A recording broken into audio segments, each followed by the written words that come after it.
That was beautiful. Thank you so much. This poem is by Ala Renee Bozarth and is entitled Earth's Body is Not for Sale. Earth's body is not for sale or rent. She is real and we are her estate. But no body is property. Not even God owns any of it, but delights in its being its own. An ancient forest is always in a dynamic state, half of its body actively growing, half of it actively dying. These are the same half. The other half is always eating and being eaten. Trees live for 2,000 years, and then are food for as long. This is perpetual and holy communion. Nobody owns the sacred. Every body is sacred. Pray for the future. Become an animal spirited and glorious in your earth body.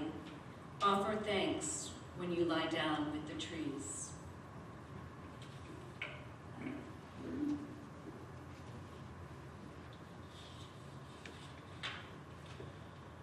Our actions are always more likely to be lasting and sincere when they are grounded in our values, our beliefs, our worldview, in a word, in our theology. So as we share readings and reflections on being earth-centered today, I had to ask, where is the theological grounding for caring for the earth? My first thought was to turn to our seventh principle, respect for the interdependent web of all existence of which we are a part, and our sixth source, spiritual teachings of earth-centered traditions which celebrate the sacred circle of life and instruct us to live in harmony with the rhythms of nature. Our relationship to the natural world is also rooted in our Unitarian heritage from the Transcendentalists, especially Emerson and Thoreau. But the common read book we have been exploring, Justice for Earth, took me directly to our roots in universalism. Sometimes we forget that we had two parents, each of which gave us a different piece of our religious DNA. The message of the 19th century Universalists was to ground ourselves in hope, in reverence, in joy. Calvinist theology in their day was preaching hellfire and damnation for those who did not give up their sinfulness. Fear creates paralysis, not a creative response. Fear is a very ineffective motivator. It actually makes the pleasures of sin sound attractive, and urging us to avoid them by the most strenuous efforts of the will. If you've ever tried the willpower to diet or give up smoking or anything like that, you know how challenging that approach is. Scare us with diabetes and stroke as you will, we are still an obese society. Hosea Ballou, one of the most famous of the Universalists in this country, wrote, quote, "In the scriptures, God is represented by a fountain of living waters, wine, milk, and honey. If we should be offered an immense reward for accepting these gifts and threatened with severe punishment if we refuse them, it would be natural for us to suppose that the person who made such proposals didn't believe these things to be of any value in themselves." Adam Robersmith, in our book on Justice on Earth, puts it in more modern language. He asks, are the nourishments, life-sustaining cycles, and blessings of this world only worth saving because we are afraid of some hellish future? Does our environment mean so little to us that we have to be constantly told that if we do not stop sinning against the earth, we will create an apocalypse? A theology of hope tells us that the earth is valuable because it is good in itself. In the words of a favorite hymn, earth is our homeland. She is our nurturing mother. If we as a nation, a people, or a species love this mother planet as our Universalist ancestors understood loving God, we would make different choices about how we live on the earth, and we still can. As Earth turns towards spring, let us take a few small steps in honor of Mother Earth and the web of creation. Plant for the bees, buy from local farmers, grow something you can eat, drive less, walk more, and walk more in the woods in particular. And let us, as a community, a nation, and a species, go forth in hope and joy to save some little part of the earth from destruction, trusting that our hope and joy in doing so will be contagious.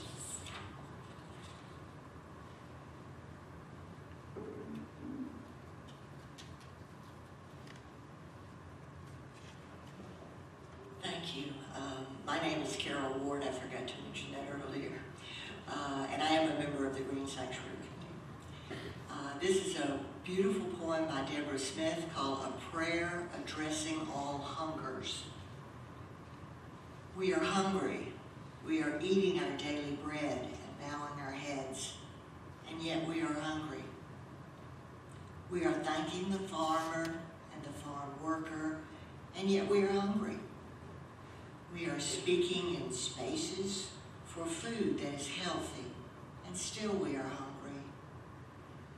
We are tiring of slogans that say, feed the children, and mean feed the children leftovers. We are hungry for something that feeds more than bodies. We are hungry for help. Help us, O you who apportion the funds.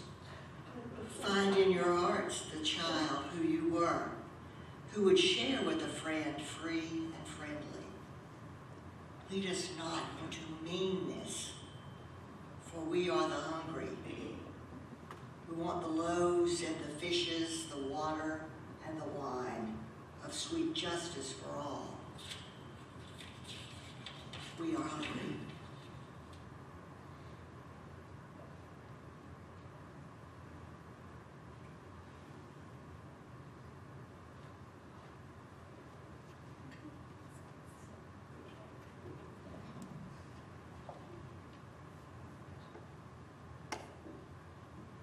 I love that, Carol. Thank you.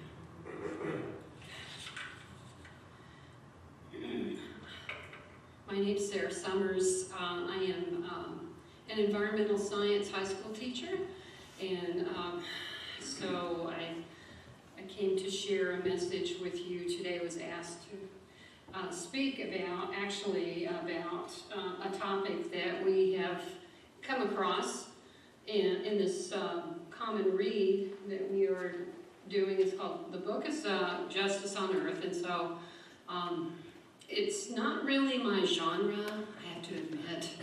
It's more philosophical. I'm sort of more used to, okay, how does this power plant work? Or, sort of more concrete, but I learned, and I'm still learning. So anyway, I grew up in central Illinois, flat, okay?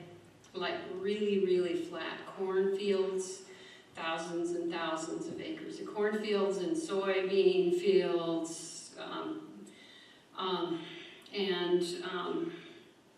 the rich black topsoil is basically a product of the that's there. It's like 30 feet deep, okay?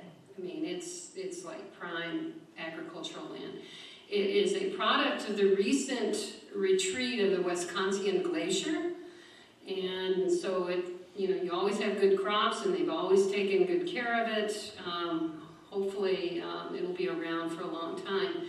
One of the things that's also on the landscape are these great big concrete silos, okay? And I have to admit, as a kid, I used to be probably a little bit too curious about them. You want to go inside of them and look and check them out. And they're not really the place to play. No, but they are there. They're used. If you're not sure what they're actually used for, they're actually used to store the corn and the soybeans prior to transport to market. The idea is that they store it until the market is receptive, ready to sell it. Okay, and so they're watching they watch the market there, and if the price is right, then they sell it, okay? If it's not right, and the market is not receptive, even though it's a good product, it stays in the silo, okay, which is not good, okay? So, indulge me here just a minute as I take this metaphor a little bit further here. Unitarian Universalists are deeply concerned about various environmental issues, and each of us have our own silo. Yesterday, when I was spending time with my grandkids, I don't know if you can see this or not. Can you see this? What's it say? Thank you. Okay. And my 8-year-old granddaughter asked, Grandma, what's fracking? And, so I actually explained it to her, and I drew her a picture because we were coloring and everything. And she got it. So she's probably like the only second grader in Cartersville, Georgia that understands fracking. But that's pretty cool. But, we all have our own silos. This is one of my silos as an environmental science teacher. I also am passionate about other things, like, the wolves in Yellowstone, and yeah, you get it, okay? You guys did, yeah. And so, and I'm sure, I know a lot of us out here I know what your own silos are, and they're beautiful and wonderful, and, I'm inspired by them. Some of us have even in here, I'm just really amazed at how passionate some people are about, they travel like for hundreds of miles to support an issue, or in support of an issue. And, it's very clear what you're passionate about. But there are many people, however, as you are well aware, that are sort of sitting on the fence. And you have to really be careful that they, when you're dealing and you're talking about these silos, that they don't turn around and walk off, because the silos are pretty formidable. They are huge, okay? Our environmental issues such as climate change, habitat destruction, plastic pollution, degradation of our water and air are approaching a crisis point in many places, and so we do need to do something. But the issue is that a lot of times when you talk to people about these problems, it's too scary for them. They just can't handle it. They can't, okay? Or they're unwilling to, or they don't understand it totally, or all of the above. So, in this book, there is, this is a series of essays, and one of the essays that I'm going to speak about now is written by Pamela Spar, and it's called Stepping Out of Our Silos and Selves. She offers perspectives on actually how to work with environmental justice issues. She says, this is what she says: if we are all to be what we can be collectively at this moment, and joyfully and effectively contribute to what some authors call, and I love this term, the great turning.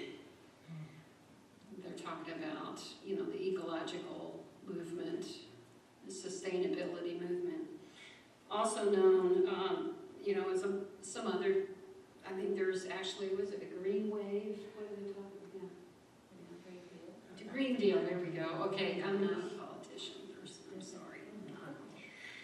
We must transform our culture in at least 5 ways. And so Pamela Spar offers 5 pointers here, how to do this, how to talk to people about your own silos, okay, about our silos, okay. I love this first one, offer a bolder, prophetic imagination and vision. Show people a better version with unflinching insistence on justice. Number 2, have the courage and capacity to talk religiously. If you need to speak up and articulate what's important, you need to frame out your concerns and do this out of the profound sacredness and respect for all life. 3, here's the real surprise: get away from the silos and get off the farm. We often operate in narrow silos of particular interests, says Spar. Racial injustice, environmental issues, sexual harassment and abuse, habitat loss, extinction of species. All of these, even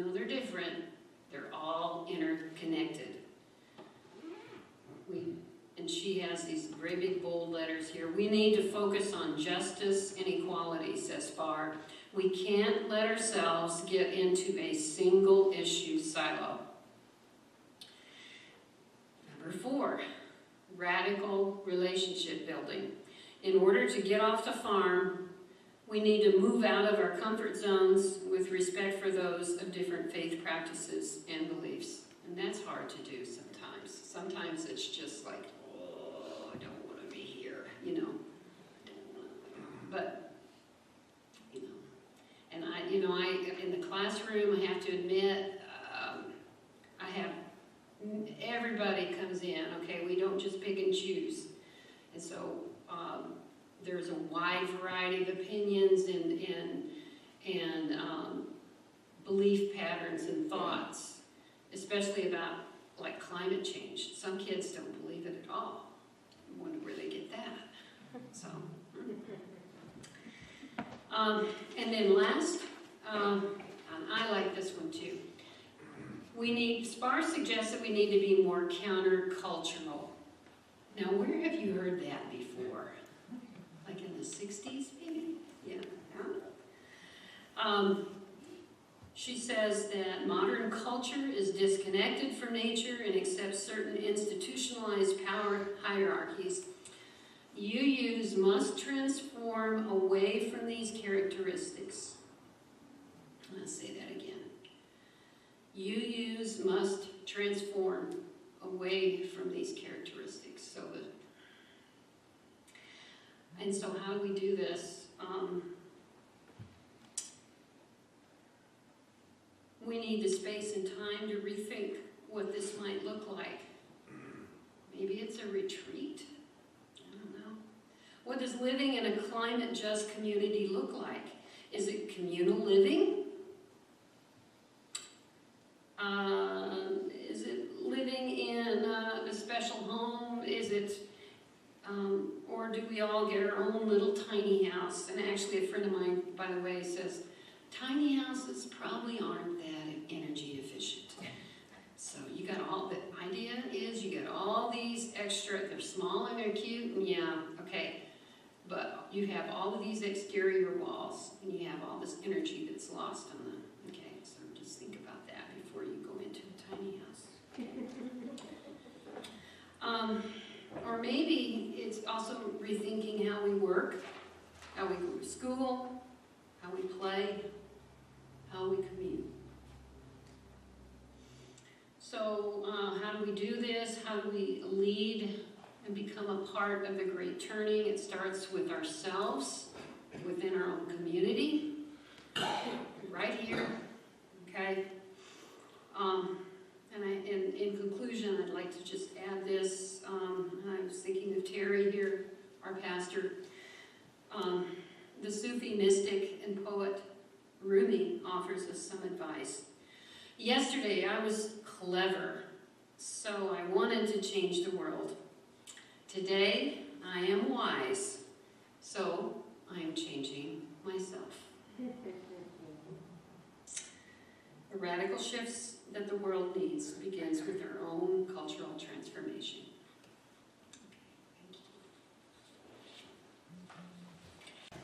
That was beautiful, thank you. I'm Meg Williamson, and up until this year, the past 13 years, I've been in charge of the greening of the grounds here at the UU, and I'm very proud of how nice it all looks. I've had a lot of help, obviously. I've had a lot of people help me with work days and things like that. So, but anyway, I'm also a member of the Green Sanctuary Committee, and I'm going to read to you today Meditation on Planting by David Snitten. Earth, clay from which we are made, and to which we will return. Soil, rich and aromatic, crumbling in my fingers, dark under my nails.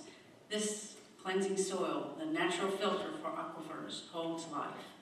Once weathered rock and dissolved mineral, now joined with humus, decaying material, feeding hungry fungi and bacteria. You are living, made of living organisms, and giving us life. Forgive us for treating you like dirt. Overlooked as we walked over you without a second look. Littered with our discarded cartons and plastic bags. Forgive us of seeping toxins from clever industrial innovations. Forgive us and accept these seeds. Seeds, promise of future life. May you germinate and live into your full potential. Let your roots feel and follow the earth's gravity down, and let your green shoots break through to the surface and feel the light. Future plant, thank you. Thank you for converting sunlight into a chemical energy that allows life to flourish. Thank you, literally, for the food we eat. Thank you, and accept this water. Water, fundamental compound, we are only a part of your journey. Little puddles making mud. Cumulonimbus, I can't say that. Clouds above. Glaciers melting over us tower. Sprinkling in a springtime shower. The unimaginable expanse of the ocean's depths. Vapor in our dying breath. You are in all of us, in every cell of our being. Water, continue to flow. Continue to allow life to grow. Continue to quench our thirst. Continuing your cycle throughout the earth. Transpiration and evaporation. Condensation and precipitation. Continue to filter and trickle into streams, finally reaching the sea. Only continue your journey again into the air. Air, solution of gases, invisible but felt, held, and heard. We feel you as the air pressure changes and the trees' leaves dance in your wind. We hold you in anticipation. You are our life breath, flowing in and out of all of us. Oxygen in, carbon dioxide out. Inhale, exhale, flowing back and forth between plant and person, algae and animal. We hear you, air.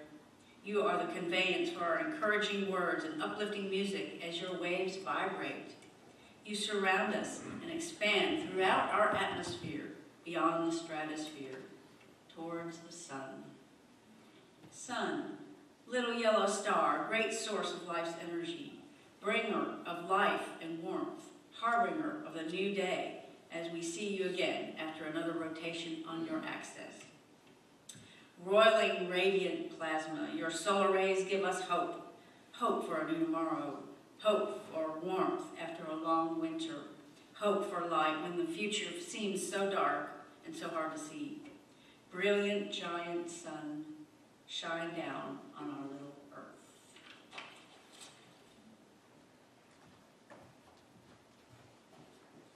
Good morning.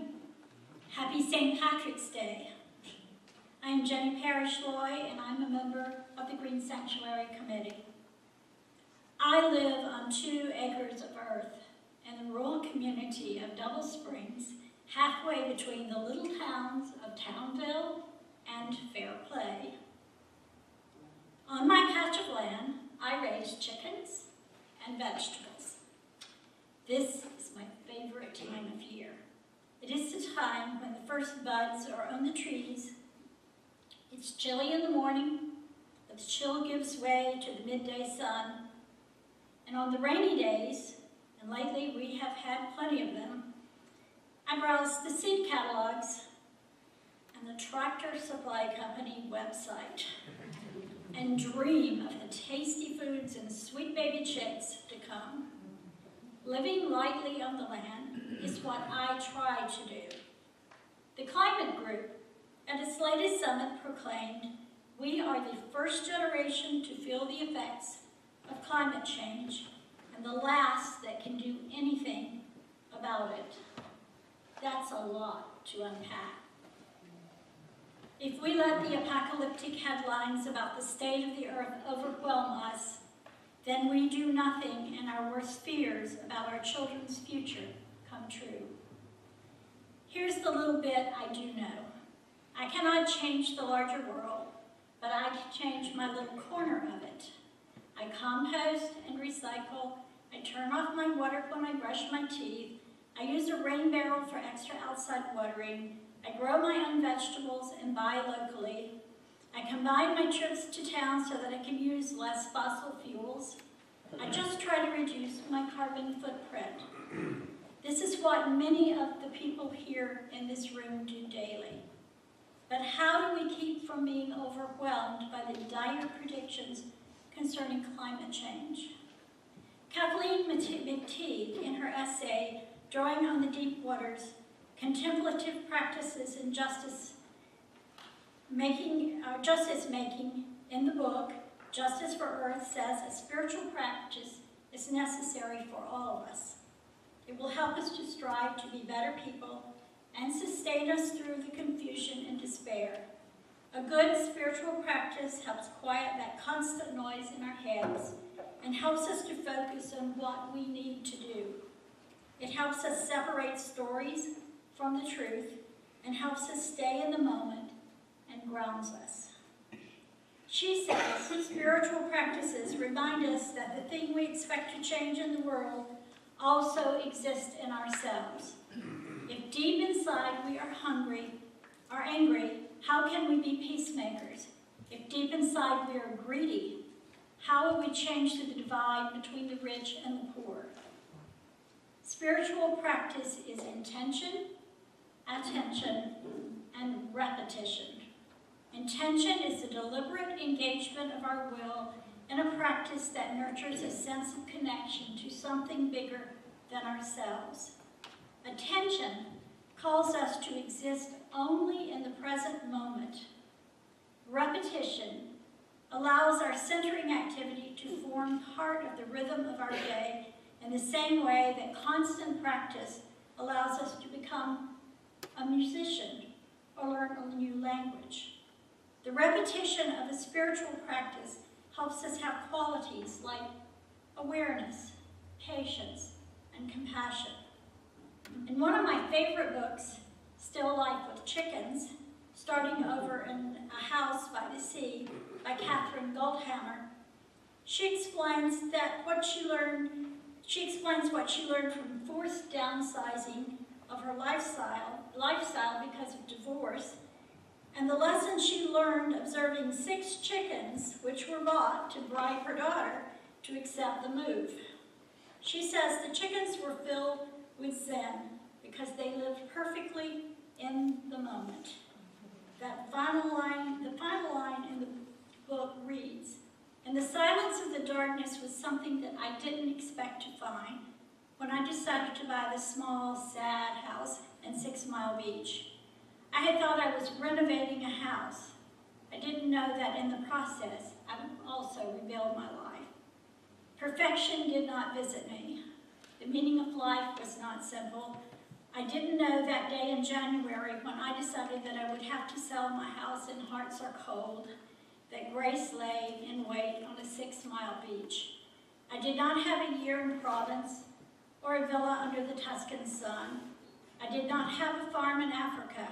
It turned out that my life was not someone else's book. It was not a picture, and it was not still. It was moving, variegated, unpredictable. It was life with chickens." Goldhammer got it. This passage is an insight into how letting go can change our lives and the world, how staying focused into the present moment can open our minds not to what we thought life should be, but to what reality is.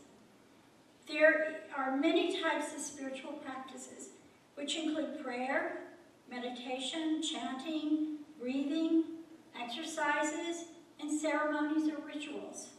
My spiritual practice is the Rule of Benedict. Practicing it helps me weather the uncertain world and to face the challenges of life. It is not difficult. It teaches me to live in the moment. Don't worry about those things you cannot change. And the importance of living in community.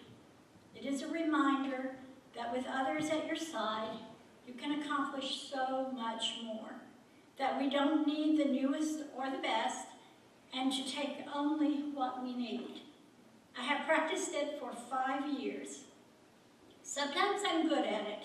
Sometimes I fail completely. I don't sweat it, because I know that I can pick it up and try again. It's all about the journey. You pick yours.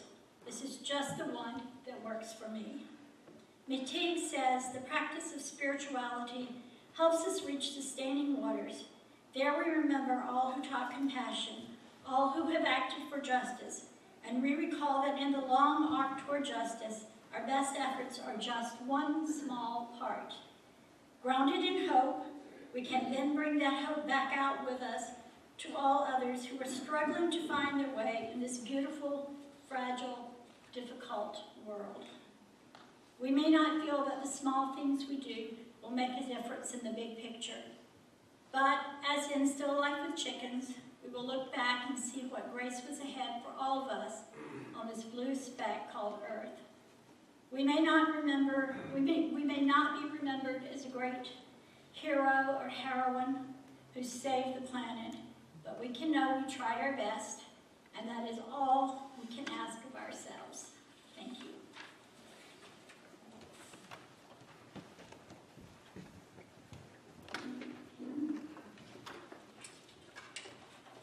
Okay, one more short reading from me. This is by Tess Baumberger. It's called Let Us Make This Earth a Heaven. Let us make this earth a heaven, right here, right now. Who knows what existence's death will bring? Let us create a heaven here on earth, where love and truth and justice reign. Let us welcome all at our pearly gates, our freedom table, amid singing and great rejoicing. Black, white, yellow, red, and all our lovely colors. Straight, gay, transgendered, bisexual, and all the ways of loving each other's bodies. Blind, deaf, mute, healthy, sick, variously abled. Young, old, fat, thin, gentle, cranky, joyous, or sorrowing. Let no one feel excluded. Let no one feel alone. May the rich let loose their wealth to rain upon the poor. May the poor share their riches with those too used to money. May we come to venerate the earth, our mother, and tend her with wisdom and compassion. May we make our earth an Eden, a paradise. May no one wish to leave her. May hate and warfare cease to clash in causes too old and tired to name. Religion, nationalism, the false god of gold, deep-rooted ethnic hatreds. May these all disperse and wane. May we see each other's true selves. May we dwell together in peace and joy and understanding. Let us make a heaven here on earth before it's too late. Let us make this earth a heaven for each other's sake.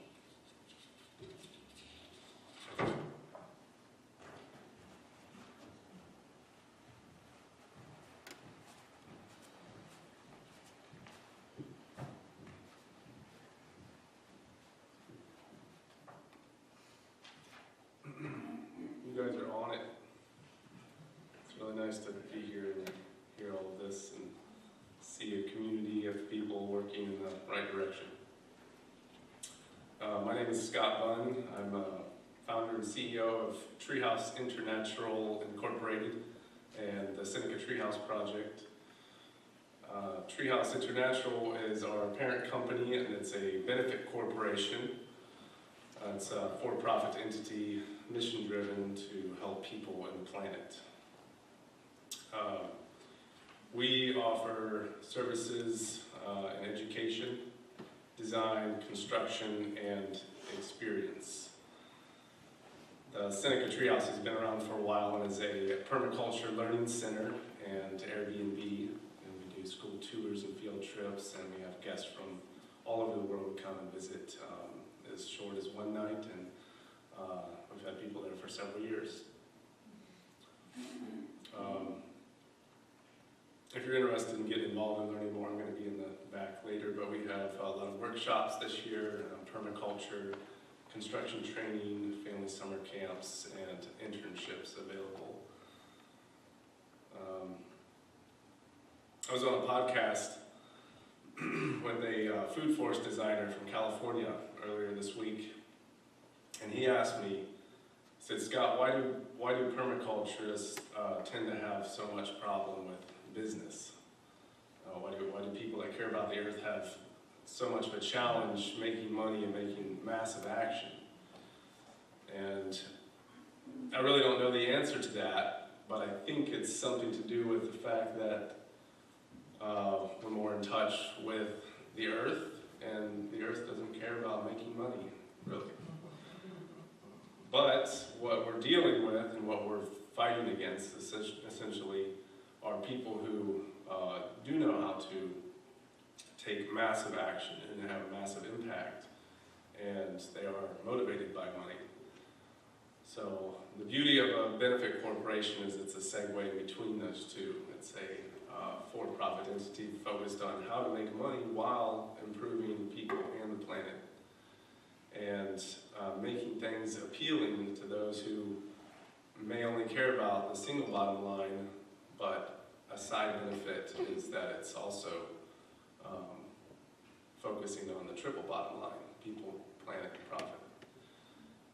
So I encourage us all to take massive action and think, to a degree, a little bit more like the people who we are fighting against. And I don't even like to use the word fighting against, but who we are standing up against and learning their ways and how we can apply them to our ways. So I have a little poem I put together, and almost all of this has already been said this morning, which makes me happy, but it's just maybe another way. I like to focus on solutions for sustainability, and I have a couple Instagram threads, and one of them is Scott Allen Bunn, International Solutions. We're on Instagram, but those are a lot of things that we're doing at the Seneca Treehouse Project, step by step, taking one step at a time. Our mission, by the way, is to help each other live in harmony with our planet so that we can all live in prosperity today and facilitate abundance for the generations of tomorrow. I have to preface this, there are no climate puns intended in the first couple lines of the poem. Society's momentum is like a snowball rolling down the mountain. Each one of us is another unique snowflake adding to that momentum. Snow and ice freeze life, but water feeds life. Melt yourself to the liquid state and live life to initiate. We are all born into a world where we want nothing above, but to grow, to live, to thrive, and to love. One step at a time in the right direction, to steward the earth and be nature's reflection. Grow food and medicine, and don't be afraid of the challenges, the hardships, and the pests that will invade. Community is a common unity. Communicate on how we can commonly relate. Build tolerance for the climate that will inevitably change. Plant seeds of trees of a variety and range. Turn yards into gardens for you and the bees. And did I mention that we should plant more trees? Learn a diversity of skills to survive and beyond survive to help society thrive. Observe nature, God's beautiful masterpiece, and interact in a manner that is gracefully at peace. It all starts from at home, and at home is within, and there really is no better time than right now to begin.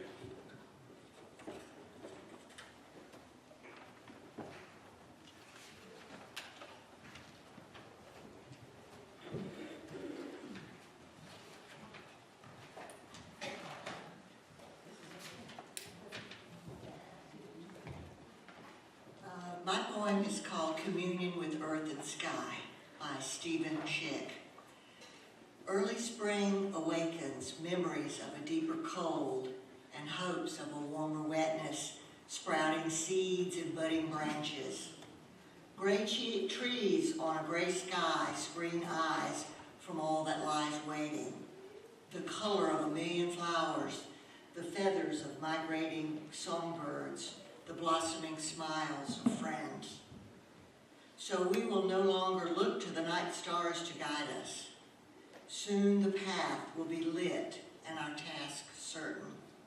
In the warming days we will plant our future, uprooting useless skeletons of last year's harvest, breaking the clods of indifference, carefully pulling the weeds of neglect so that roots can stretch. Before the harvest moon rises and we wait again, images of still distant summer days awaken thoughts of a time when all is done that can be done. Then the harvest, then the transformation, then the baking, then the reed. It's supposed to be bread. All we know and love is in this cycle. All that has been or will be is in this love. Take it, break it, give thanks, and pass it on.